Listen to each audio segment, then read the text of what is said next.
il y a la première question par rapport aux prises de position de Bahouri. Je vais juste vous rappeler, vous savez que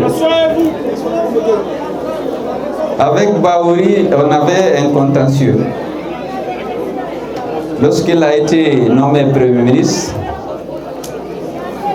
j'ai voulu qu'il comprenne qu'on n'avait pas les yeux rivés sur ce contentieux. Je l'ai appelé pour le féliciter, il l'a dit. En lui disant, je sais qu'il sait ce qu'il y a lieu de faire. On s'était battu ensemble pour la défense des mêmes valeurs. Je lui ai dit que je compte sur lui pour prendre les mesures qui conviennent pour contribuer au triomphe des valeurs qu'on a défendues ensemble. Au téléphone, on a parlé. Lui-même d'ailleurs, il a dit que je l'ai appelé. Et j'ai dit, après au parti, on s'est dit qu'on ne va pas juger Bahouri par rapport à notre contentieux, par rapport à ce qui se passait.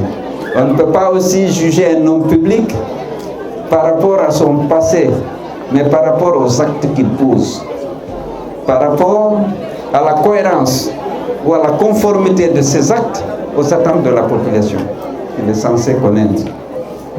Donc, on a dit, en ce qui nous concerne, on lui a montré qu'on n'était pas arrivé sur le passé. C'est pourquoi je l'ai appelé pour le féliciter et l'ANAT a fait une déclaration pour le féliciter et dire ce qu'on attend de lui.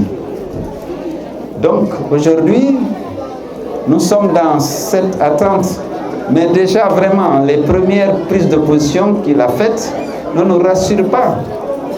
Parce que j'avais dit que la politique ne se définit pas à la primature.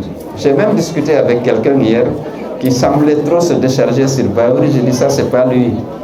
Ce qu'on lui reproche, c'est d'appuyer ce qui se décide, ce qui s'est décidé en dehors de lui et qui n'est pas ce qui correspond à nos attentes. Parce que essayer de valider, de justifier le retrait des agréments de la presse ou du report s'inédié des élections pour le retour à l'ordre constitutionnel, ce n'est pas ce que nous attendons.